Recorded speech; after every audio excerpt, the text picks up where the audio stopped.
Hello everyone, welcome to this amazing platform of our channel Paneshwar competitive examinations at I Piyush. तो अभी आपका RRB NTPC 2020 का examination आपको पता है अभी शेड्यूल हो चुका है 28 दिसंबर से।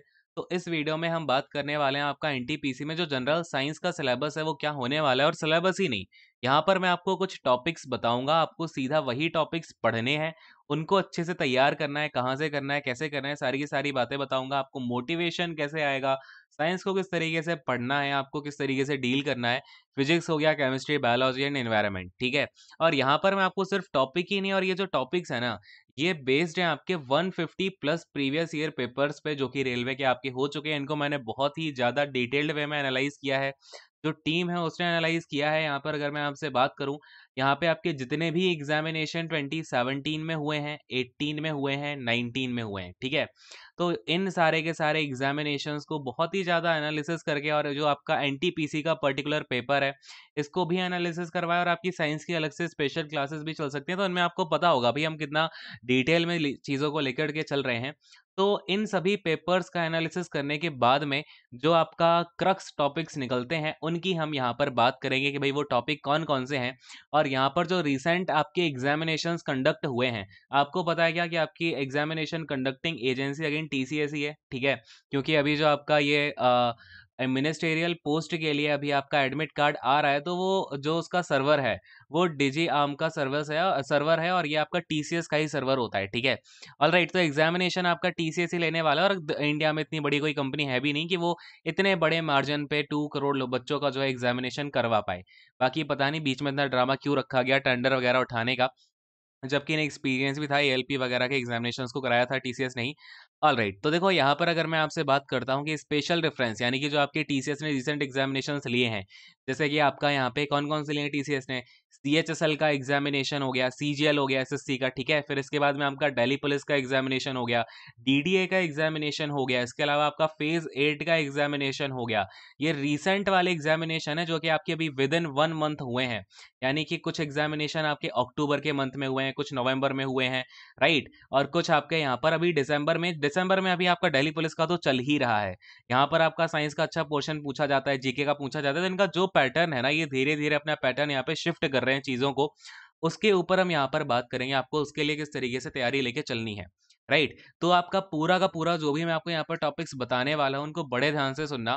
और हाँ, एक बात मैं आपको पहले ही क्लियर कर दूं, अगर आप ये वीडियो देखने जा रहे हो तो आप पहले एक अपने लिए एक सेपरेट प्लेस पे बैठ जाओ। अगर आपको लग रहा है ये वीडियो 10 to 20 मिनट्स की कोई, मैं ऐसे ही आपको बस कुछ बता दूंगा जैसा यूट्यूब पे फैला रखा है सबने, तो वो ऐसी कुछ वीडियो नहीं होने वाली। आपको बहुत ही सुकून से बैठ के पूरी वीडियो को ध्यान से देखना पड़ेगा, तभी सारी की सारी चीज़ें क्लियर हो पाएंगी, राइट।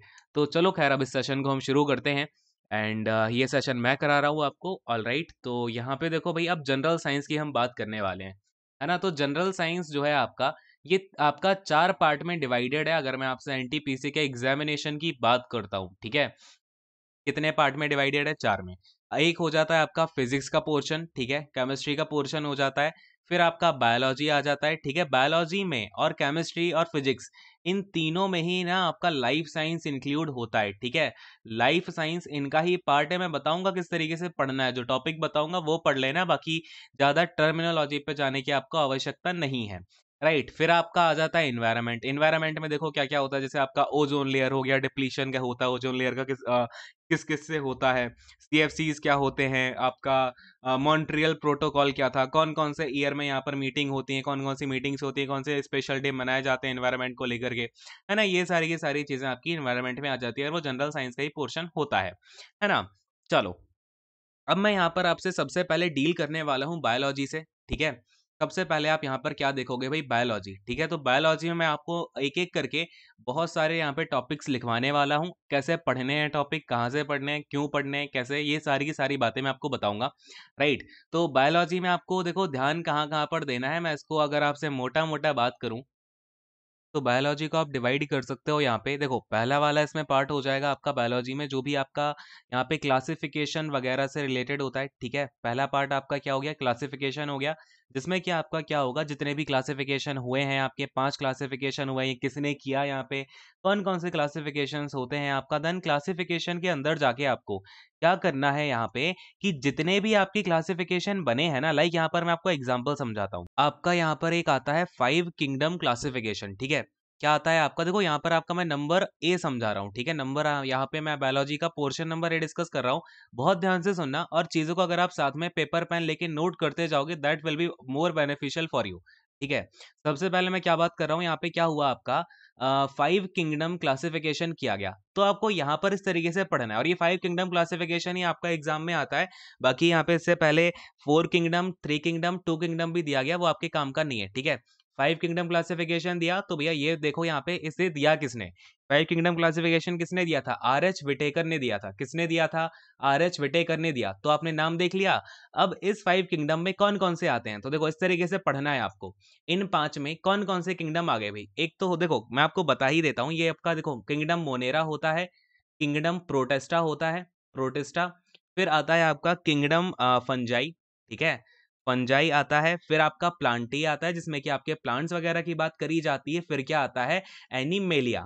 अब यहाँ से आपके एनटीपीसी में बहुत क्वेश्चंस आते हैं, दुनिया जहान के क्वेश्चंस आपके यहीं से आते हैं। और अगर आप प्रीवियस ईयर पेपर्स को देखोगे, यहाँ से बहुत दुनिया के मतलब भर भर के क्वेश्चंस पूछे हैं। अब मैं आपको बताता हूँ, आपको कहोगे सर ये तो अब इसके अंदर पढ़ना तो बहुत बड़ी बात हो जाएगी, अगर हम इसके अंदर पढ़ने बैठ गए तो बहुत ज़्यादा टाइम लगेगा। लेकिन पढ़ना कैसे है, ठीक है? तो देखो, अगर मैं आपसे यहाँ पर बात करने लग रहा हूँ, सबसे पहले किंगडम को उठाते हैं मोनेरा की, ठीक है? अगर मैं यहाँ पर आपसे मोनेरा किंगडम की बात कर रहा हूँ, तो इसमें आपको किंगडम मोनेरा में सबसे ज़्यादा इंपॉर्टेंट चीज़ क्या है? तो इसमें से आपके बैक्टीरिया से क्वेश्चन पूछे जाते हैं। क्या पढ़ना है इसमें आपको, बस बैक्टीरिया के बारे में पढ़ना है कि भी बैक्टीरिया की कौन-कौन से यहाँ पे क्लासेस होती हैं, क्या उनके यहाँ पर कैरेक्टर्स होते हैं, और वो आपके मोनेरा किंगडम के अंतर्गत आते हैं। बस बैक्टीरिया पढ़ लेना, इसमें आपका काम हो जाएगा। और एक आप इसमें माइकोप्लाज्मा पढ़ लेना। क्या पढ़ लोगे इसमें, अब आप माइकोप्लाज्मा और देख लोगे, ये इतना आपका मोनेरा खत्म। मैंने आपका 2 सेकंड में ही खत्म कर दिया। फिर यहाँ पर आ जाता है इसके बाद नंबर 2 पे आपका कौन-सा भाई, प्रोटिस्टा किंगडम। कौन-सा आ जाता है, प्रोटिस्टा किंगडम आ जाता है। अब प्रोटिस्टा किंगडम में आपको किसके बारे में पढ़ना है? तो प्रोटिस्टा में ना आपको बेसिकली सबसे पहले तो ये प्रोटिस्टा के कितने ग्रुप्स होते हैं वो पढ़ना पड़ेगा, कि एक आपका प्रोटोजोअन प्रोटिस्टा होता है, ठीक है? जो कि प्रोटोजोआ वाला होता है। फिर आपका एक फोटोसिंथेटिक होता है। इसके बारे में आपको छोटी-छोटी चीज़ें पढ़नी है, ठीक है? ये आप देख लेना सिंथेटिक, ठीक है? और इसके अलावा डिकम्पोज़र वाला भी होता है, बट वो ज़्यादा आपसे एग्ज़ाम में पूछा नहीं जाता है। प्रोटोजोअन वाला सबसे ज़्यादा पूछा जाता है, इसको आप अच्छे से देखेंगे, ठीक है? ज़्यादा नहीं देखना और इसके अंदर, ठीक है? ज़्यादा आपको डिटेल में नहीं जाना है। मोनेरा, प्रोटिस्टा में बस इतना देखना है कि बैक्टीरिया की क्या-क्या फीचर्स हैं, माइकोप्लाज्मा में क्या होता है, डिफरेंस क्या है इन दोनों में, प्रोटोजोआ का देख लो इसमें बस, ठीक है? फिर मैं नंबर 3 पे आ गया। अब इसके बारे में ना बुक्स में या फिर टीचर्स बहुत बड़ी-बड़ी बातें बताते हैं, लेकिन कुछ नहीं आता एग्ज़ाम में। जो मैं आपको बता रहा हूँ, वही यहाँ से आपके क्वेश्चंस फँसते हैं। अब मैं आपसे बात कर रहा हूँ यहाँ पे किंगडम फंजाई की, ठीक है? तो किंगडम फंजाई में आपका क्या-क्या आता है कि भैया टाइप ऑफ फंजाई कौन-कौन से होते हैं, पैरासिटिक फंजाई कौन-सा होता है, सैप्रोफाइटिक फंजाई कौन-सा होता है, ठीक है? पैरासिटिक हो गया आपका सैप्रोफाइटिक, ठीक है? ये इनमें डिफरेंस क्या होता है? बेसिकली बस इतना ध्यान में रखो, और हाँ, साथ के साथ इनका एक-एक एग्ज़ाम्पल आपको पता होना चाहिए। जैसे कि अगर मैंने पैरासिटिक का बोल दिया, तो इसका एग्ज़ाम्पल क्या हो जाएगा? प्यूसिनिया हो जाता है, ठीक है?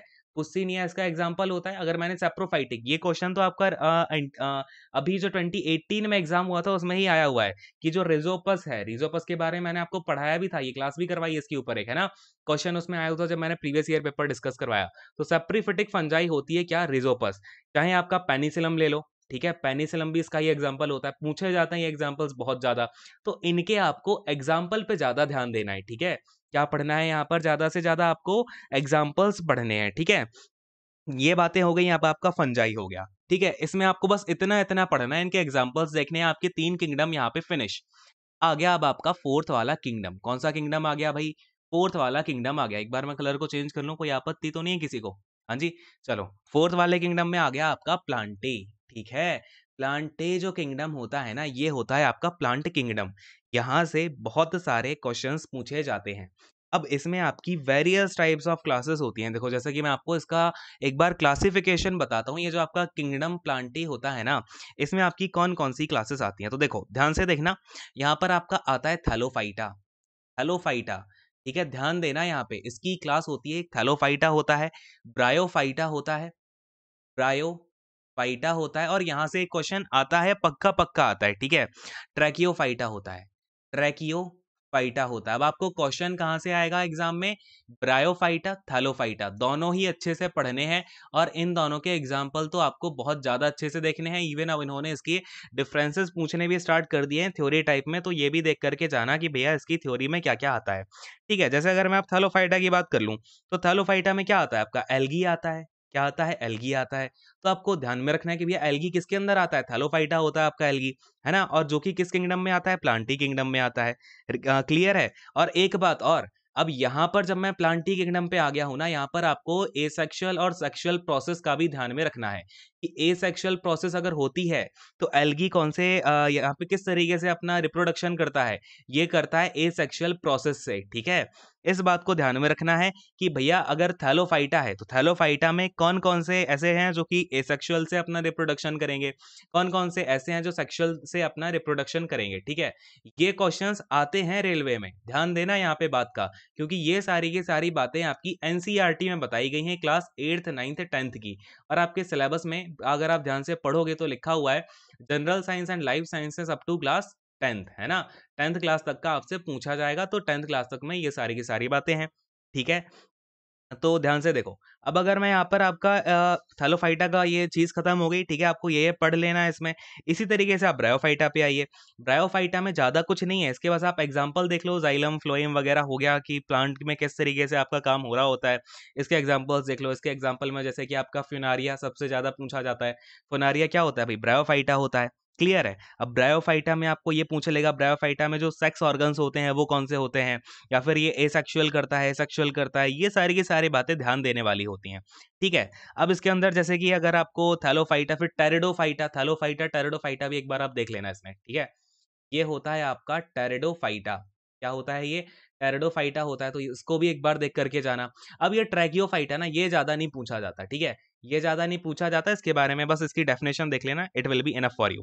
क्योंकि जो मैंने टेरिडोफाइटा बताया है वो ट्रैकियोफाइटा का ही एक पार्ट होता है, ठीक है? इसमें आप ये देखो, जो आपका ट्रैकियोफाइटा है, इसका एक पार्ट होता है आपका टेरिडोफाइटा, और इसका दूसरा पार्ट होता है जिम्नोस्पर्म, एंजियोस्पर्म। Gymnosperm, gymnosperm. अब देखो यहाँ पर आपको पढ़ना क्या है। एक तो आपको जिम्नोस्पर्म के बारे में अच्छे से देख लेना है, कौन-कौन से यहाँ पर जिम्नोस्पर्म होते हैं। जिम्नोस्पर्म होने का मतलब क्या है भई? जो आपका, अब जैसे कि मैंने पूछ लिया, जो ऑर्नामेंटल प्लांट्स होते हैं, यानी कि जो प्लांट आपके डेकोरेशन के लिए यूज़ होते हैं, वो जिम्नोस्पर्म होते हैं या आपके एंजियोस्पर्म होते हैं? जिम्नोस्पर्म, एंजियोस्पर्म में इस तरीके के क्वेश्चंस बहुत ज़्यादा पूछे जाते हैं कि डिफरेंस क्या है? क्यों ये एंजियोस्पर्म है? क्यों इसको जिम्नोस्पर्म बोला जाता है? एग्ज़ाम्पल्स क्या-क्या हैं इन दोनों के? बहुत अच्छे से देख करके जाना, ठीक है? ये 2 बातें हो गई कि इनमें अब मोनोकोटिलिडन क्या होते हैं, मोनोकोट्स क्या होते हैं, जिनमें कि एक सीड होता है। ये थोड़ी-सी बातें आपको ध्यान देनी है, एक्स्ट्रा कोई भी और फैक्ट नहीं पढ़ना। सीधा का सीधा मैं डिट्टो ये समझ लो आपको क्वेश्चन बता रहा हूँ, ये कि यहाँ से ये क्वेश्चन बनना है, यहाँ से ये बनना है, यहाँ से ये बनना है, ठीक है? चलो, ये बातें खत्म, आपके 4 किंगडम खत्म हो गए। प्लांटी किंगडम बहुत बड़ा है, लेकिन मैंने बहुत शॉर्ट में आपको खत्म करवा दिया, ठीक है। अब देखो हम बात करने जा रहे हैं आपका कौन-सा भई, यहाँ पर आ गया आपका एनिमेलिया किंगडम, ठीक है। कौन-सा किंगडम आ गया? एनिमेलिया किंगडम आ गया। तो अगर आप यहाँ पर एनिमेलिया किंगडम की बात करोगे ना, बेटा सेकंड कलर को हम फिर से चेंज करेंगे। एनिमेलिया किंगडम की जब आप बात करोगे, तो इसमें ना आपकी बहुत सारे सब किंगडम आ जाते हैं। इसमें आपका प्रोटोजोआ आ जाता है, मेटाजोआ आ जाता है, फाइलम्स आ जाते हैं। तो इसमें आपको क्या पढ़ना है मेनली? मेनली इसमें आपको फाइलम्स पढ़ने हैं, ठीक है? क्या पढ़ने हैं आपको? फाइलम्स पढ़ने हैं। वो भी मैं आपको लिख के दे देता हूँ कि आपको कौन-कौन से यहाँ पे जो फाइलम्स है ना वो पढ़ने हैं। ऑलराइट? तो देखो भाई, एक तो आपको पॉरीफ अब जो मैं आपको लिखवा रहा हूँ ना यहाँ पे फाइलम्स के नाम, वो आपको बहुत अच्छे से देखने हैं, और हर फाइलम के ना 2-3 आपको एग्जाम्पल दिखेंगे। कौन सी बुक से रेफर करोगे? तो अगर एनसीईआरटी देख पाओ, बहुत ही ज़्यादा बढ़िया बात हो जाएगी। एनसीईआरटी से अगर आप एग्जाम्पल्स को कर पाओ, that will be more beneficial. लेकिन अगर आप एनसीईआरटी नहीं कर पा रहे हो, तो मुझे एक बार बताना नीचे कमेंट करके, तो मैं आपको अलग से वीडियोज़ या फिर कुछ पीडीएफ प्रोवाइड करवा दूँगा, जिसमें कि आपके ये फाइलम जिनके जो मेन बातें होंगी वो मैं आपको इस पीडीएफ में या वीडियो में प्रोवाइड करवा दूंगा, ठीक है। Don't worry about it. लेकिन अगर गूगल करके एग्जांपल देख लोगे तो वो भी बढ़िया है। बस अभी टॉपिक्स देखते जाओ, ठीक है, क्योंकि ये चीजें ना कोई बताता नहीं है। लेकिन मैं नहीं चाहता हूँ कि मैं आपको बस ये 2-4 बातें बता दूं, अरे इसमें ये कर लेना हो गया। भैया अगले आदमी को यही नहीं पता होता जो आपको बता रहा है कि भैया आना क्या क्या है, क्योंकि लोग एनालिसिस करने में अपना टाइम वेस्ट नहीं करते। और मैंने इतना एनालिसिस किया है ना कि इस वीडियो को बनाने के लिए 15 डेज लगे हैं मुझे, ठीक है। 15 डेज की मेहनत है ये आपकी। ये जो आपके सामने आ रही है 15 डेज भी नहीं, आई थिंक 20 प्लस डेज लग गए, क्योंकि एक बच्चा है, मुझे नाम क्लियरली याद नहीं आ रहा, आई थिंक गौतम, वो तो मतलब इस वीडियो के लिए पूछते पूछते आई थिंक गुस्सा भी होके बैठ गया होगा। बट स्टिल, जब भी आपको बताइए हम क्वालिटी के लिए ही जाने जाते हैं, राइट? तो जब भी आपको कोई भी वीडियो मिलेगी क्वालिटेटिव ही मिलेगी, राइट? तो देखो, अब एनीमिलिया की बात कर रहे हैं ना, तो एक आपको क्या करना है, पॉरीफेरा, देखो फाइलम मैं बता रहा हूँ यहाँ पे कौन कौन से फाइलम आपको देखने हैं, इनके एग्जांपल्स, बस क्या करना है, पॉरीफेरा में क्या होता है ये देख लो आपको नॉर्मल सा, और इसके एग्जांपल्स जरूर देखने हैं।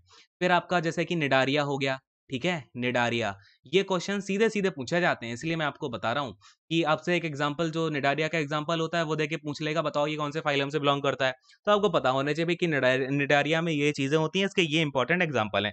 जैसे एक तो मैं ही बता देता हूँ, जेलीफिश होता है आपका, ठीक है, जेलीफिश क्या होता है, निडारिया फाइलम में आता है, ऑलराइट।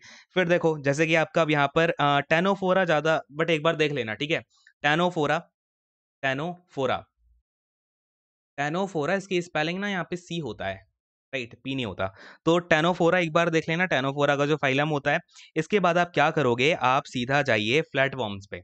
अब आप इसमें फ्लैट वर्म्स देख लोगे, ठीक है। अच्छा, बहुत सारे फाइलम होते हैं, लेकिन मैं आपको बहुत ही सिलेक्टेड बता रहा हूँ जो कि आपके क्वेश्चंस आते हैं, और इससे ज्यादा रेलवे पूछेगा नहीं, क्योंकि ये चीज देखो मैंने आपके प्रीवियस ईयर पेपर का एनालिसिस किया है, एनसीईआरटी को पूरा देखा है, कहाँ कहाँ से क्वेश्चंस बन सकते हैं, और जो भी रेलवे का आपका साइंस के क्वेश्चंस आते हैं ना, वो एनसीईआरटी पर बेस्ड होते हैं, ये चीज मैंने ऑब्जर्व करी है, ठीक है। वो लोग एनसीईआरटी को ही फॉलो करते हैं।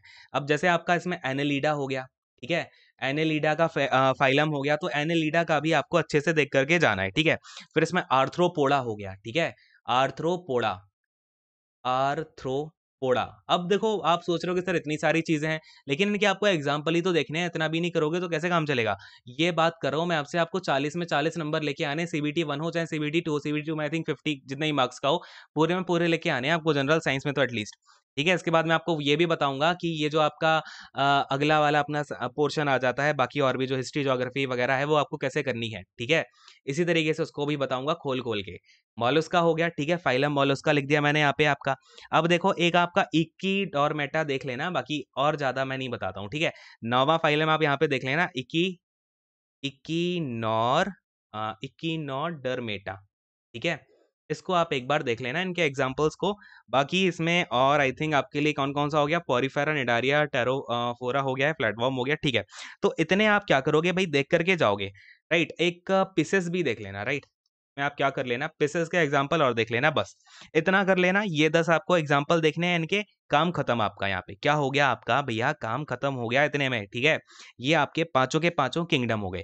इनके आपको लेकिन एग्जाम्पल बहुत देखने हैं, जिनमें से बहुत अच्छे से, जैसे कि आपका मैं और स्टार मार्क करवा दूं, अगर इतने भी नहीं हो पा रहे हैं ना, चलो इसको थोड़ा सा और कम करवा देता हूँ आपकी खुशी के लिए। पॉरीफेरा देख लेना अच्छे से, निडारिया हो गया, एनेलिडा हो गया, आर्थ्रोपोडा, मॉल्यूस्का, और फिर एकिडर्मेटा, ठीक है। ये देख लेना, आपके 5 हो गए, 5-6 हो गए ना।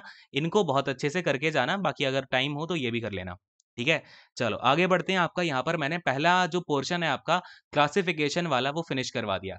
अब मैं आ रहा हूँ यहाँ पर सेल्स के ऊपर। सेल्स का आपका पोर्शन, सेल्स आपको अच्छे से देखना है, सेल्स हो गया, टिश्यूज हो गए आपके, ठीक है। यहाँ से क्वेश्चंस बहुत ज्यादा अच्छे से पूछे जाएंगे। अगर मैं आपसे सीधी सीधी बात करूँ, क्या क्या देखना है, डिस्कवरी वगैरह तो आप देख ही लोगे, ठीक है। इसकी सब लोग बताते ही हैं कि स्टार्टिंग में डिस्कवरी वगैरह पढ़ो सेल्स की, तो सेल का स्ट्रक्चर क्या होता है, सेल वॉल क्या होती है, सेल थ्योरी किसने यहाँ पर आपकी दी है, और मेरे शब्दों पे ज्यादा ध्यान देना है ना। प्लाज्मा मेम्ब्रेन हो गया आपका, प्लाज्मा मेम्ब्रेन अच्छे से देख के जाना भाई, सेल मेम्ब्रेन ये होती है, प्लाज्मा मेम्ब्रेन ये होती है, क्योंकि 10th तक आपका ये सब तो पढ़ाया जाता है। न्यूक्लियस पता होना चाहिए कि भैया न्यूक्लियस आपका कौन से टाइप का होता है, इसमें कौन कौन सा लिक्विड होता है, साइटोप्लाज्म क्या होता है, प्रोटोप्लाज्म क्या होता है, ये सब आपको यहाँ पर क्या होना चाहिए, पता होना चाहिए, ठीक है। साइटोप्लाज्म हुआ, प्रोटोप्लाज्म हुआ, क्रोमोसोम क्या होते हैं, क्रोमोसोम कहाँ प्रेजेंट होते हैं भैया, न्यूक्लियस के अंदर होते हैं, ठीक है। फिर आपका गोल्जी देखो, और इन सब की तो डेफिनेशन अलग से देख करके जाना।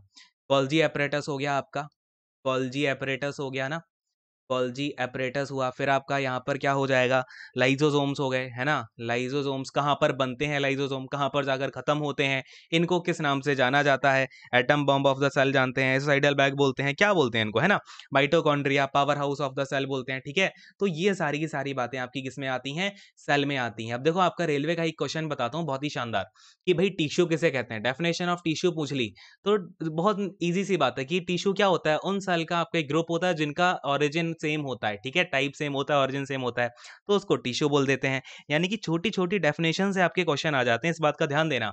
अब आपका इसमें ईआर हो गया, एंडिकुलम, रेटिकुलम जो होता है, तो ये सारे के सारे जितने भी आपके पार्ट होते हैं ना यहाँ पर आपको सेल से रिलेटेड, वो सब पढ़ के जाने। अगर मैं यहाँ पे बताऊँगा ऐसे तो बहुत ज़्यादा टाइम लग जाएगा। देखो प्लास्टिड्स हो गए, मैं आपको बोल-बोल के बता रहा हूँ, सुनते जाना ध्यान से, लिखने में तो टाइम ज़्यादा चला जाएगा। राइबोसोम हो जाएगा, ठीक है? क्या हो जाएगा? राइबोसोम कहाँ पर होता है? क्या होता है ये, ठीक है? सेंट्रोसोम क्या होता है? और इसी तरीके से आपकी सेल में यूकैरियोटिक, प्रोकैरियोटिक, ठीक है? तो ये कहानी हो गई आपकी सेल की। फिर अब आता है इसमें आपका सेल डिवीज़न वाला पार्ट, है ना? कि सेक्सुअल प्रोसेस क्या होती है, सेक्सुअल क्या होती है, तो 2 चीज़ें आप यहाँ पर 2 प्रोसेस और पढ़ लेना, फिर आपका ये सेल हो जाएगा खत्म। कौन-सी भई? माइटोसिस और मियोसिस। अगर आपने मेरी क्लासेस ली हैं साइंस की तो ये भी पढ़ने की ज़रूरत नहीं है क्योंकि इनमें से मोस्टली चीज़ें मैं आपको करवाता जा रहा हूँ, है ना? तो माइटोसिस और मियोसिस ये 2 प्रोसेस के बारे में अलग से पढ़ लेना, इट विल बी फाइन, ठीक है? इतना करके जाना, इतने में आपका काम हो जाएगा, ठीक है? और फिर हम आते हैं यहाँ पे टिश्यू के ऊपर, ठीक है? ये तो आपका सेल वाला काम हो गया। अब आपको टिश्यू में क्या पता होना चाहिए कि भैया प्लांट टिश्यू में क्या अंतर होता है? और फिर जैसे कि आपका स्किन के जैसे आपका स्किन में एपिथेलियल टिश्यू होता है, ठीक है? एपिथेलियल टिश्यू को अच्छे से देख करके जाना। टिश्यू की बात कर रहा हूँ यहाँ पे, ध्यान से देखना एक बार फिर से कलर को चेंज कर लेता हूँ। एपिथेलियल टिश्यू हुआ, फिर आपका यहाँ पर जैसे कि आपका देखो एक तो हो जाता है यहाँ पर आपका क्यूबाइडल आता है, ठीक है? क्यूबाइडल टाइप का टिश्यू आता है, तो वो भी देख करके जाना, ठीक है?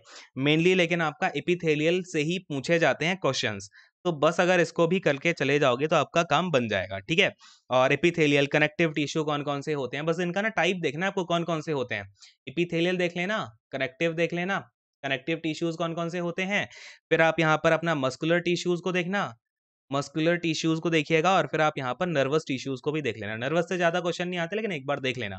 एपिथेलियल, कनेक्टिव और मस्कुलर सबसे ज़्यादा, ठीक है? नर्वस से आपके कम क्वेश्चन बनते हैं, ठीक है? तो ये तो आपका हो गया, अब टिश्यू तक की मैंने कहानी खत्म करवा दी, क्लियर है आपको? चलो अब हम यहाँ पर आएँगे, आपका देखो सेल टिश्यू हो गया, अब आपको क्या पढ़ना है यहाँ पर, अब आपको ह्यूमन फिजियोलॉजी। ह्यूमन फिजियोलॉजी से क्वेश्चंस ना काफ़ी कम आते हैं, अगर मैं आपसे रेलवे की बात करूँ, ठीक है? ह्यूमन फिजियोलॉजी बहुत कम आती है, जबकि जो आपकी एसएससी है, बहुत ज़्यादा पूछती है ना? यही तो मज़े की बात है। तो आपको ह्यूमन फिजियोलॉजी पे अगर मैं रेलवे की बात करूँ तो ज़्यादा कुछ ख़ास ध्यान नहीं देना है। बेसिक-बेसिक सा पढ़ लेना, आपके जितने भी सिस्टम आते हैं ह्यूमन फिजियोलॉजी में, तो इसको बस एक बार अच्छे से देख लेना। इसमें ज़्यादा कुछ क्वेश्चन नहीं आते, ठीक है? रेलवे की अगर मैं आपसे बात करूँ, रेलवे में क्वेश्चन वहाँ से आते हैं जहाँ मैंने आपको ऊपर बताया, ठीक है? क्योंकि ये सब चीज़ें आपकी 10th में पढ़ाई जाती हैं, है ना? और फिजियोलॉजी का पोर्शन आता है आपका 10th में थोड़ा-सा आता है, तो आपका एक काम करना 10th की एनसीईआरटी तो सब लोग देख लेना, नहीं तो मैं आपको प्रोवाइड करवा दूँगा पीडीएफ कहाँ पर, ये जो अपना टेलीग्राम चैनल है, जॉइन करना टेलीग्राम चैनल को, वहाँ पर आपसे मैं बस एक चैप्टर पढ़ने के लिए बोल रहा हूँ, जो रिप्रोडक्शन वाला है, ठीक है? उसको पढ़ लेना आप कहाँ से, आपकी जो 10th क्लास की एनसीईआरटी है ना? उसमें आपके 2 चैप्टर हैं, चैप्टर नंबर ही बता देता हूँ, ठीक है? 10th क्लास की एनसीईआरटी में आपका चैप्टर नंबर 9 है और चैप्टर नंबर 8 है। इन दोनों चैप्टर में क्या है, चैप्टर नंबर 9 में है आपका evolution, heredity and evolution, heredity and evolution का चैप्टर है, यहाँ से ये, और रीडिंग मारोगे ना तो मुश्किल से आपको 30 मिनट लगेंगे इसको पढ़ने में, ठीक है? 30 मिनट यहाँ लगेंगे और बाकी आप इसमें से पढ़ लेना ये जो आपका हाउ डू ऑर्गेनिज्म रिप्रोड्यूस, ठीक है? रिप्रोडक्शन वाला चीज़ कवर हो जाएगी और फिजियोलॉजी यहाँ से आप कवर कर ही लोगे, तो ये आपका यहाँ पर काम खत्म हो जाएगा, ठीक है? जो भी आपका ह्यूमन से रिलेटेड है, how do organism organism reproduce, ठीक है? रिप्रोड्यूस। तो यहाँ पर कुछ एग्जांपल्स हैं और बाकी थोड़े-थोड़े पेजों की बातें हैं, 2-4 पेजों की, तो वो पढ़ लेना, 30 मिनट में ये खत्म हो जाएगा, ठीक है? एनसीईआरटी में से मैं आपको इतनी सी बातें पढ़ने को बोल रहा हूँ। क्लियर हो गई ये बात? चलिए अगले वाले की बात करते हैं, यहाँ पर हम आपके पास में और क्या चीज़ें आपको यहाँ पर पढ़नी चाहिए। चलो, अब देखो इतना यहाँ पर आपको क्लियर है ना? चलिए अगले की बात देखते हैं अब। अच्छा, यहाँ पर आप एक काम और करना, यहाँ पे आप फ्लावर का स्ट्रक्चर बहुत अच्छे से देख करके जाना। फ्लावर का स्ट्रक्चर बहुत अच्छे से देख करके जाना कि फ्लावर में आपका स्टेमेन कहाँ पर होता है, कार्पेल कहाँ पर होता है, इसका काम क्या होता है, कार्पेल का, स्टेमेन का काम क्या होता है, स्टिग्मा का काम क्या होता है, स्टाइल का काम क्या होता है, ठीक है? ये सब देख करके जाना। बाकी यहाँ पर आपका ये काम खत्म हो जाएगा, टिपिकल फ्लावर से जो भी आपके क्वेश्चंस बनते हैं, ठीक है? और बस इतना कर लेना, ठीक है? इसमें आपका यहाँ पर ये काम खत्म हो जाएगा। तो फिजियोलॉजी एक बार अच्छे से देख लेना कि स्केलेटन सिस्टम में क्या-क्या आ जाता है आपका, ठीक है? और कौन-कौन सी बोन्स होती हैं, क्या बोन्स वगैरह होती हैं और ईयर में आपका कौन-कौन से पार्ट होते हैं। देखो मेनली आपको क्या करना है ना, ईयर के पार्ट देखने हैं, हार्ट की प्रोसेस देखनी है और आई में डिजीज़ देखने हैं। आई का आप थोड़ा वो भी देखना, और ये फिज़िक्स में आ जाता है, वैसे आई का पोर्शन ना आपका फिज़िक्स में आता है, मैं आपको बताऊँगा अभी। राइट, ईयर देख लेना, हार्ट देख लेना, देन आपका आता है यहाँ पे क्या, ईयर हो गया, हार्ट हो गया, क्या बच रहा है ये? हाँ, आपका जो ब्रेन होता है, ठीक है? ब्रेन के पार्ट देख लेना, तो बेसिक बेसिक पार्ट देख लेना कहाँ पर क्या होता है, उतने में ही आपका काम बन जाएगा, ज़्यादा डीप मत जाना। मेरी बात समझ पा रहे हो? क्लियर हो पा रही है क्या मेरी बात? है ना? चलो, आपको इतना चीज़ें क्लियर हो गई, फिर आपको ना डाइजेस्टिव सिस्टम थोड़ा-सा कर लेना है। फिजियोलॉजी में क्या करना है? ह्यूमन डाइजेस्टिव सिस्टम को देख लेना। क्या करना है भाई? ह्यूमन डाइजेस्टिव सिस्टम को थोड़ा-सा देख लेना। ठीक है? ये बात क्लियर हो गई और बाकी आपको ज़्यादा कुछ उसमें डीप में नहीं जाना है। बात मेरी समझ गए? स्केलेटन सिस्टम में ज़्यादा डीप नहीं जाना आपको, ठीक है? नर्वस सिस्टम में ज़्यादा डीप नहीं जाना है।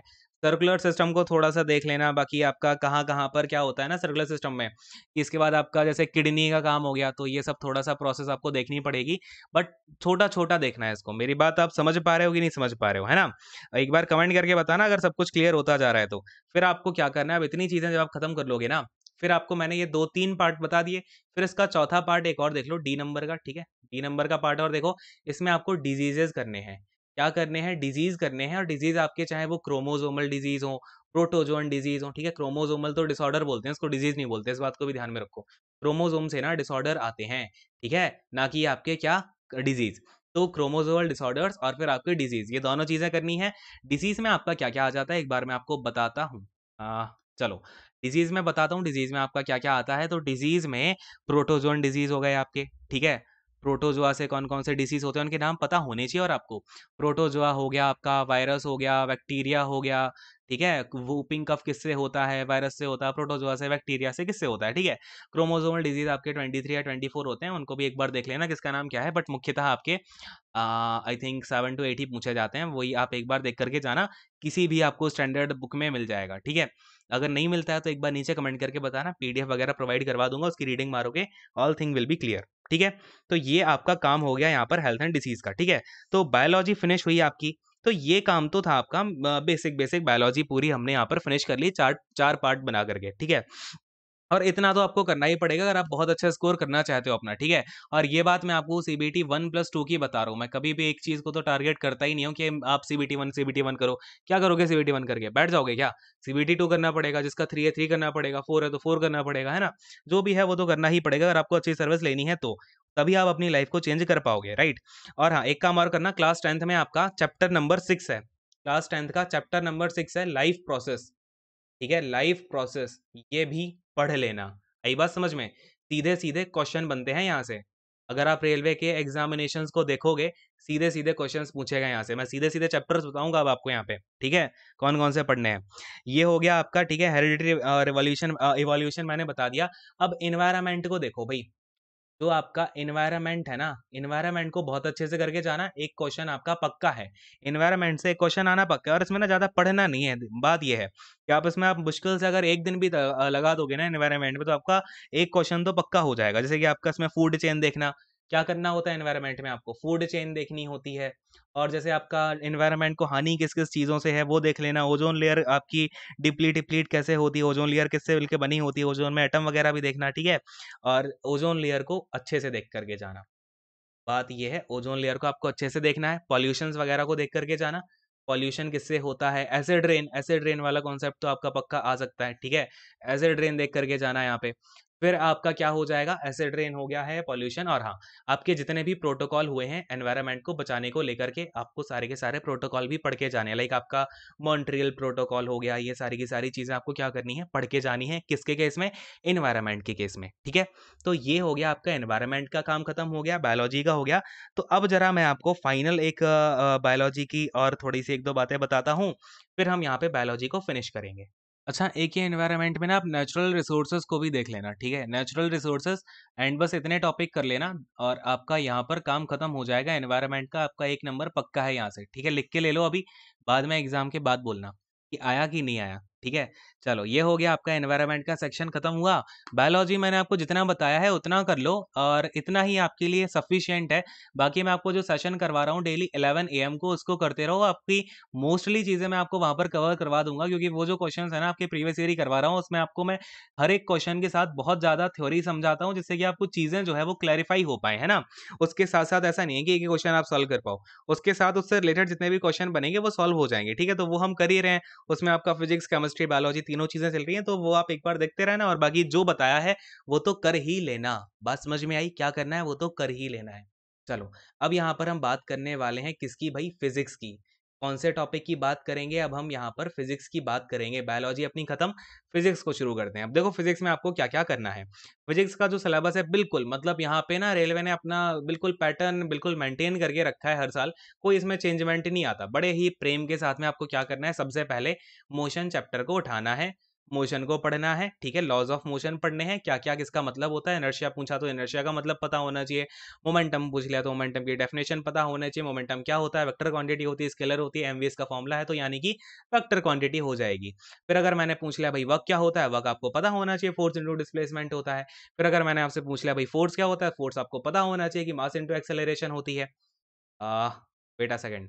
चलो, यहाँ पर अगर फ़ोर्स की बात करूँ तो फ़ोर्स मास इंटू एक्सेलरेशन होता है। इसका फ़ॉर्मूला क्या होता है, ये कौन-सी क्वांटिटी होती है, ठीक है? तो ये सारी की सारी बातें रेलवे में आती हैं, ठीक है?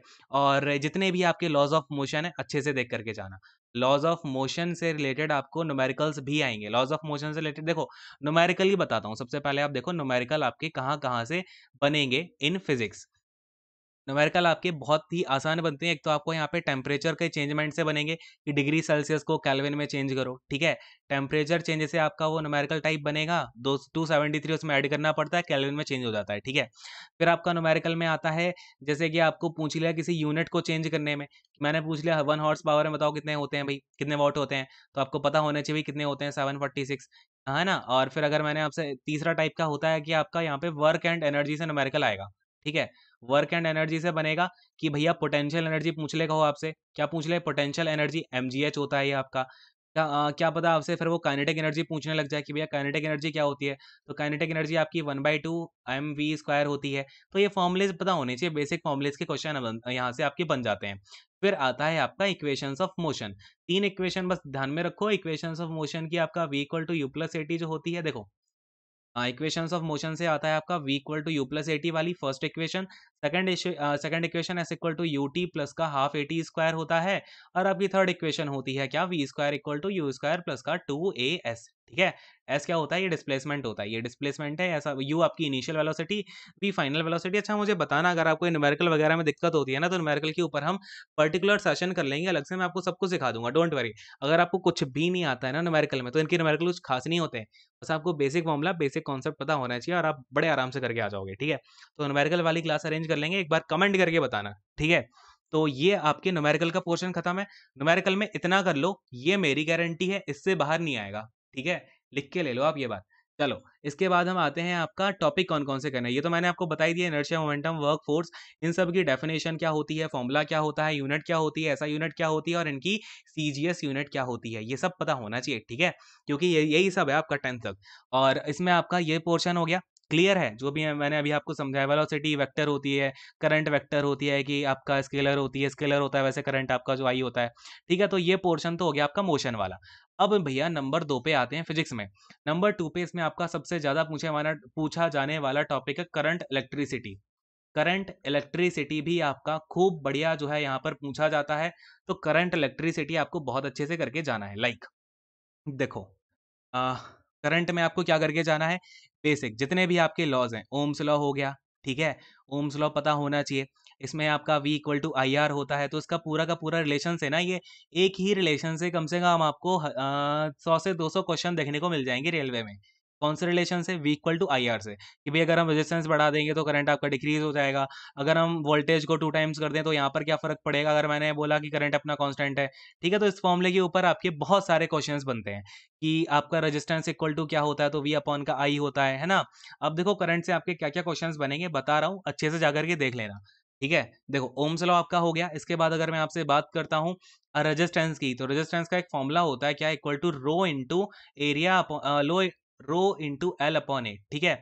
तो ये होता है यानी कि किसी कंडक्टर में आपकी रेजिस्टेंस है अगर, तो उसका फॉर्मूला होता है ये। अब ये चीज़ मैं आपको एक्सप्लेन कर चुका हूँ लेक्चर नंबर 1 में जो साइंस का था, तो आई होप कि क्लियर होगा। है ना? तो इसमें आपका अगर लेंथ को हम लेंथ के डायरेक्टली प्रोपोर्शनल होता है, आपका एरिया के इनवर्सली होता है। इस रिलेशन के ऊपर बहुत सारे क्वेश्चंस आते हैं। इसमें आपका रेजिस्टेंस की एसआई यूनिट क्या होती है? इसमें आपसे पूछ लेगा कि जो स्पेसिफिक रेजिस्टेंस रो लिखा हुआ है, इसकी एसआई यूनिट क्या होती है ना? तो एसआई यूनिट आपकी कंडक्टेंस की एसआई यूनिट क्या होती है? रेजिस्टेंस हो गया, कंडक्टेंस हो गया, कंडक्टिविटी हो गया। तो जितने भी इसमें आपके टर्म आते हैं इनकी ऐसा यूनिट तो आपको बहुत अच्छे से ध्यान में रखनी है। क्वेश्चन आता पक्का है, ठीक है, जितनी बातें बता रहा हूँ, और बहुत ही लिमिटेड आता है इसमें, है ना, ये चीजें हो गई। फिर आपका नंबर 2 पे आता है इसमें पावर से, ठीक है। पावर का बेसिक फॉर्मूला ध्यान में रख लेना। बाकी इसमें पावर डिसिपेटेड का फॉर्मूला क्या होता है, वीआईटी होता है, क्या होता है ना, इस तरीके का। इसके ना 3 फॉर्मूले बनते हैं, मैं आपको बता चुका हूँ ये सारी की सारी चीजें। तो इसके पावर के तीनों फॉर्मूले ध्यान में रखना। होता कुछ नहीं है, वी की जगह इसमें एक बार रख देंगे आई आर, तो ये हो जाएगा आई स्क्वायर आर टी। फिर यही इक्वल टू हो जाएगा, अगर मैं आई की जगह क्या रख दूं यहाँ पे, वी अपॉन का आर, तो ये हो जाएगा वी स्क्वायर अपॉन का आर टी। ये 3 फॉर्मूले होते हैं, यही आपके पावर के फॉर्मूले हैं जो पूछे जाते हैं क्वेश्चन यहाँ से, ठीक है। तो ये हो गया आपका किसका मामला भाई, फिजिक्स का। बाकी आप चाहो तो इसमें आप कुछ लॉज जैसे कि इलेक्ट्रोमीटर का क्या काम होता है, ठीक है, इस टाइप के क्वेश्चंस को देख लेना। ज़्यादा कुछ नहीं है फिजिक्स में, ठीक है। अगर मैं आपसे फिजिक्स की बात करता हूँ तो कुछ खास नहीं पूछा जाता है। और इसमें आपका फ्रिक्शन और प्रेशर आ जाता है, जैसे कि फ्रिक्शन क्या काम करता है, फ्रिक्शन कैसे अपोज करता है, प्रेशर क्या क्या क्या यहाँ पर यूज़ होता है, और प्रेशर की ऐसा यूनिट क्या होती है, प्रेशर का जो आपका प्रिंसिपल है वो किसने दिया है, किसमें आपका यूज़ होता है, ठीक है, इस तरीके की चीज़ें। और यहाँ पर आपका ना लाइट से क्वेश्चन क्या बनता है अब, ठीक है। अब आते हैं यहाँ पर, आपका नंबर 2 खत्म हो गया, नंबर 2 पार्ट आपका खत्म हुआ फिजिक्स में। अब मैं यहाँ पर फिजिक्स के थर्ड पार्ट की बात कर रहा हूँ, यहाँ पे आपका किस टाइप के क्वेश्चंस बनते हैं। अब आप आ जाओ लाइट के ऊपर, ठीक है। लाइट की बात कर रहे हो तो यहाँ पर आपको ह्यूमन आई अच्छे से देख लेना है, आई का स्ट्रक्चर देख लेना है कि भैया आई में क्या पहले होता है, किसका काम क्या होता है, कौन का काम क्या होता है, रॉड का काम क्या होता है आई में, ठीक है। कौन क्या करता है, रॉड क्या करता है आई में, आप देखते कैसे हो, किसमें आपका जो लिक्विड है आई का वो भरा रहता है, उसके लिक्विड को हम बोलते क्या है, ठीक है। इस तरीके की चीजें देख लेना।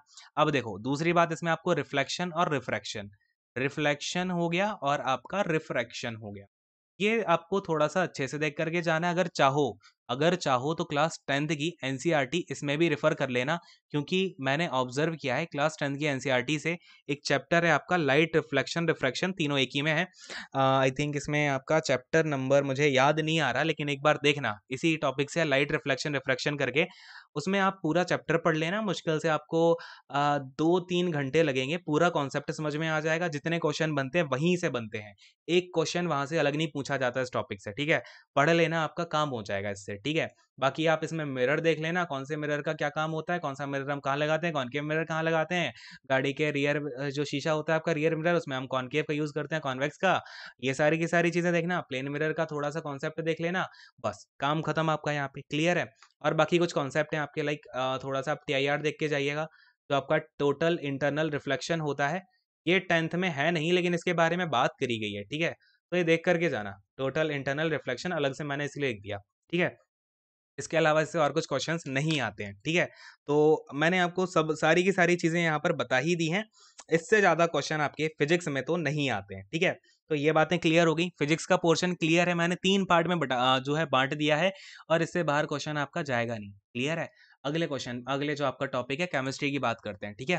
केमिस्ट्री में भैया बच्चे अलग परेशान रहते हैं, केमिस्ट्री में क्या करें, क्या नहीं करें, कहाँ से क्वेश्चन आ जाएगा, राइट।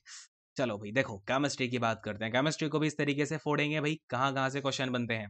तो केमिस्ट्री में भी फिक्स पोर्शन है कहाँ कहाँ से क्वेश्चंस बनेंगे, ठीक है। एक तो आपका आएगा रिएक्शंस, ये कोई नहीं बताता है कि रिएक्शंस आपको कहाँ से पढ़नी है, कैसे पढ़नी है, रिएक्शंस पढ़नी है।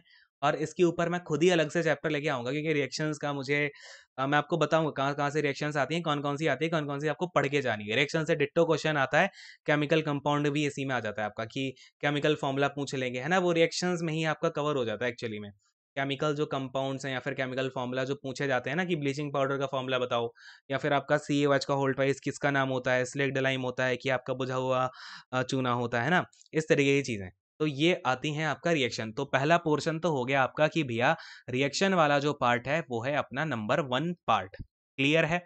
चलिए इस एक बार जरा पेन को चेंज करेंगे, देखो रिएक्शन वाला हो गया आपका, क्लियर है कि भैया रिएक्शन पढ़नी है आपको, केमिकल रिएक्शन एंड इक्वेशन। दूसरी बात, दूसरा आपको यहाँ पर क्या पढ़ना है, एसिड बेसिस एंड सॉल्ट, अच्छे से पढ़ के जाना, एसिड बेसिस एंड सॉल्ट पढ़ के जाना है, ठीक है।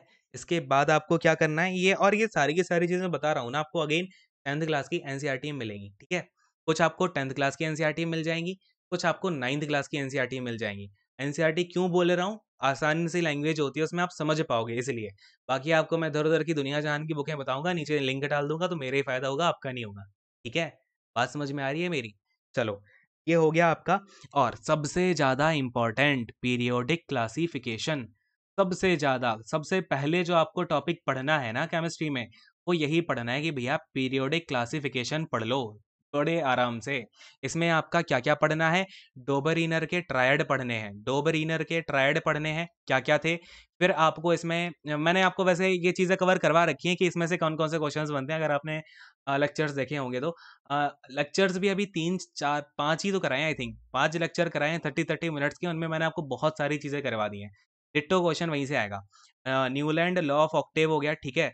फिर आपको इसमें करना है मेंडलीव, ठीक है। मेंडलीव की जो पीरियोडिक टेबल थी सबसे ज़्यादा अच्छे से करके जाना, कितने मेटल इनके टाइम पे नोन थे, ये सारी की सारी चीज़ें कौन से ईयर में दी।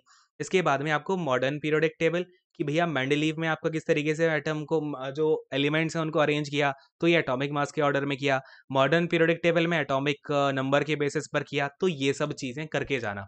फिर पीरियोडिक टेबल में अगर आप ग्रुप में डाउन द ग्रुप जाओगे तो क्या ट्रेंड बदलेगा, अगर आप यहाँ पे लेफ्ट टू राइट जाओगे तो क्या आपका ट्रेंड बदलेगा, ये सब पढ़ के जाना। क्वेश्चंस पक्का आते हैं यहाँ से आपके, ठीक है। तो पीरियोडिक क्लासिफिकेशन आपको बहुत ही अच्छे से करके जानी है, ठीक है। क्लियर है क्या मेरी बात? अब आपको फिर क्या करना है, फिर आपको यहाँ पर मेटल्स एंड नॉन मेटल पढ़ लेने हैं। मेटल एंड नॉन मेटल्स पढ़ने हैं और इनके बारे में बेसिक बेसिक पढ़ लेना, अगेन एनसीईआरटी को रेफर कर लेना, ठीक है, इसके लिए। और आपका यहाँ पे मेटल नॉन मेटल से इसके अलावा आपका कार्बन एंड इट्स कंपाउंड, ये बहुत अच्छे से पढ़ के जाना। कार्बन एंड इट्स कंपाउंड, आजकल टीसीएस बहुत क्वेश्चन पूछ रहा है यहाँ से कि कौन कौन से एलोट्रोप होते हैं कार्बन के, से क्या कंपाउंड बनते हैं, क्या इसका आपके और में आता है, ठीक है। तो इसके लिए तो एनसीईआरटी वाला चैप्टर ही पढ़ना, ठीक है। एनसीईआरटी वाला चैप्टर ही पढ़ना आपका कार्बन के लिए, ठीक है, क्लियर है। तो ये बातें हो गई आपकी। और इसके अलावा ना आप केमिस्ट्री इन एवरीडे लाइफ थोड़ा सा देख करके जाना, जो आपका केमिस्ट्री का यूज है एवरीडे लाइफ में, यहाँ से क्वेश्चंस आपके बहुत पूछे जा रहे हैं। Chemistry, use of chemistry in everyday life, chemistry in है यहाँ पे, ठीक है, in everyday life, in everyday life. तो इसको आपको क्या करना है, बहुत ही ज्यादा अच्छे से, है ना। जब मैं आपसे बोलता हूँ ना बहुत ज्यादा अच्छे से, उसका मतलब है बहुत ही ज्यादा अच्छे से करना है, ठीक है। चलो खैर, ये सारी की सारी बातें आपको क्लियर हो ही गई हैं। तो अब मैं आपको केमिस्ट्री में जैसे कि आपका मैटर हो गया वो पढ़ लेना, ठीक है। और एटम मॉलिक्यूल, अब ये जो है आपका क्लास 9th में है ये वाला चैप्टर, क्लास 9th की एनसीईआरटी में एटम एंड मॉलिक्यूल। अब ये मैं एनसीईआरटी से क्यों बता रहा हूँ, क्योंकि आपका जो जनरल साइंस है, रेलवे, आपकी जो रेलवे का जितने भी पेपर बनते हैं ना वो एनसीईआरटी से ही उठाते हैं क्वेश्चन, सीधे के सीधे, ठीक है। आई डोंट वांट कि मैं आपको मिसगाइड करूं या ये करूं वो करूं, मैं भी आपको दुनिया जान के और बड़ी बड़ी बातें बोल सकता हूं, ठीक है। पर सच्चाई यही है, ठीक है। मैंने भी एग्जाम्स क्रैक किए हैं, मुझे पता है क्या क्या दिक्कत आती है। वीडियोस में कुछ और बताते हैं लोग और निकलती फिर वो कुछ और ही है। चलो खैर, देखो एटम एंड मॉलिक्यूल हो गया आपका, ये देख करके जाना। स्ट्रक्चर ऑफ एटम और देख लेना, ठीक है। एटम एंड मॉलिक्यूल हो गया और स्ट्रक्चर ऑफ एटम देख करके जाना। तो इसमें आपको इलेक्ट्रॉन कैसे क्या भरे जाते हैं, केएलएमएन शेल में कितने इलेक्ट्रॉन्स होते हैं, वो सारी की सारी बातें आपको यहाँ पता चल जाएंगी। क्लास 9 की एनसीईआरटी में है और ये, ठीक है। तो ये पढ़ लेना, इतने में आपका यहाँ पर काम हो जाएगा, ठीक है। इतना पढ़ लेना, आई थिंक इतना that will be enough for you. और मैटर, मैटर पढ़ लेना और बाकी, ठीक है। मैटर इन अवर सराउंडिंग करके चैप्टर है जो आपका, मैटर इन अवर सराउंडिंग्स। तो बस इतना आप काम करिए और that will be enough for you. बाकी आपका साइंस अगर आप इतना कर लेते हो, जितने मैंने तो आपको यहाँ पे टॉपिक खोल खोल के बता दिया, आई डोंट थिंक कि आपको पूरे यूट्यूब पे आरआरबी एनटीपीसी के लिए ऐसी वीडियो मिलेगी। क्योंकि ऐसी वीडियो बताने का मतलब पता क्या है, कि आप खुद ही सारा का सारा पढ़ ले जाओगे। फिर आप जो उनकी वीडियोस की कतारें आती हैं ना लंबी लंबी, ये 50-60 वीडियो आ रही हैं कि हम 28 दिन में 100 वीडियोस करवाएंगे, वेल डन, तो वो नहीं आ पाएंगी, राइट। आप अगर ये सारी की सारी चीज़ें कर लोगे तो आई डोंट थिंक कि आपको कुछ भी करने की ज़रूरत है। जनरल साइंस में आपका बड़े आराम से, आप चाहे कोई भी पेपर देने जाओ रेलवे का, बहुत ही आराम से क्रैक करके ले जाओगे जनरल साइंस को, ठीक है। और हाँ, इसके अलावा मैंने आपको बहुत ही ज़्यादा डिस्क्रिप्शन में जैसे ये सब बताया है, वैसे ही मैंने आपको जीएस, सॉरी जीए, है ना, यानी कि इसमें आपका हिस्ट्री कैसे पढ़नी है, हिस्ट्री में क्या क्या पढ़ना है, ज्योग्राफी में क्या पढ़ना है, पॉलिटी में क्या पढ़ना है, कंप्यूटर में क्या पढ़ना है, ये सारी की सारी बातें मैंने आपको एक वीडियो में बताई हुई हैं। और वो वीडियो भी 1 घंटे 40 मिनट की है। तो थोड़ा जब टाइम हो तब देख लेना। उसकी लिंक मैं आपको यहाँ पर आई बटन दिख रहा होगा, यहाँ कहीं पर दिखेगा आपको आई बटन, ठीक है, वीडियो के ऊपर देखना। तो आई बटन के ऊपर डलवा, उस पर टैप करना, ठीक है। टैप करोगे तो वो वीडियो नीचे आ जाएगी, वो देख लेना। या फिर मैं आपको डिस्क्रिप्शन में भी उसकी लिंक दिलवा दूंगा, या फिर कमेंट सेक्शन में जाओ, वहां पर उसकी लिंक डलवा दूंगा, कहीं डलवा दूंगा, नहीं तो जाके ढूंढ लेना, ठीक है, चैनल पे ढूंढ लेना। स्ट्रेटेजी वीडियो करके है वो, जीए की, ठीक है। 1 घंटे 40 मिनट की है, देख लेना आराम से, ठीक है। बात क्लियर हो गई। तो इस सेशन को अब यहीं पर एंड करेंगे। आई होप कि मैं आपको जो समझाना चाह रहा था वो समझा पाया हूँ। और इतना करो, अच्छे से पेपर दो, पढ़ाई करो और मेहनत तो देखो करनी पड़ेगी। आप अगर ये सोच रहे हो कि मैं अपना बढ़िया आराम से मज़े कर कर के पेपर को निकाल दूँगा या फिर मैं कुछ क्वेश्चंस कर लूँगा, नंबर ऑफ क्वेश्चंस 100 करके जाऊँगा, मेरा सिलेक्शन हो जाएगा, ऐसा नहीं होगा, ठीक है? अगर जो बच्चे टॉपर बनते हैं ना, वो मेहनत करते ही हैं। अगर आप ऐसे रगड़-रगड़ के सीबीटी 1 निकाल भी लोगे ना, सीबीटी 1 2 में रह जाओगे, 3 में रह जाओगे, 4 में रह जाओगे, क्या फ़र्क पड़ता है? तो तैयारी कुछ ऐसी करके जाओ अभी से कि आप सीबीटी 1, 2, 3 कभी भी हो जाए, आप करके आ पाओ उसे, ठीक है? क्लियर है? तो ख़ैर अब सेशन को यहीं पर एंड करते हैं। आई होप कि बहुत बड़ा सेशन ये हो गया होगा और काफ़ी बच्चों को यहाँ पे ये लग रहा होगा, अरे सर इतना बड़ा सेशन, क्या ये स्ट्रैटेजी थी, पूरा पढ़ा ही देते इससे बढ़िया, है ना? बट ये जो पढ़ाया है ना मैंने, ये आपको ऐसा पढ़ा दिया है कि अगर आप ये वीडियो अकेली करके इसके हिसाब से पढ़ लोगे, आपका सिलेक्शन हो जाएगा। जीएस का तो ख़ैर पार्ट क्रैक हो जाएगा, बाकी का जो मैंने बताया वो वीडियोज़ देख लेना, आपकी चीज़ें क्लियर हो पाएँगी, ठीक है? तो अब सेशन को यहीं पे एंड करेंगे। Thank you so much, God bless you all, take care. अगर कुछ आपका का डाउट हो, ठीक है? क्या हुआ आपका डाउट हो तो नीचे कमेंट करके पूछ लेना, ठीक है? चलो bye bye, take care and all the best.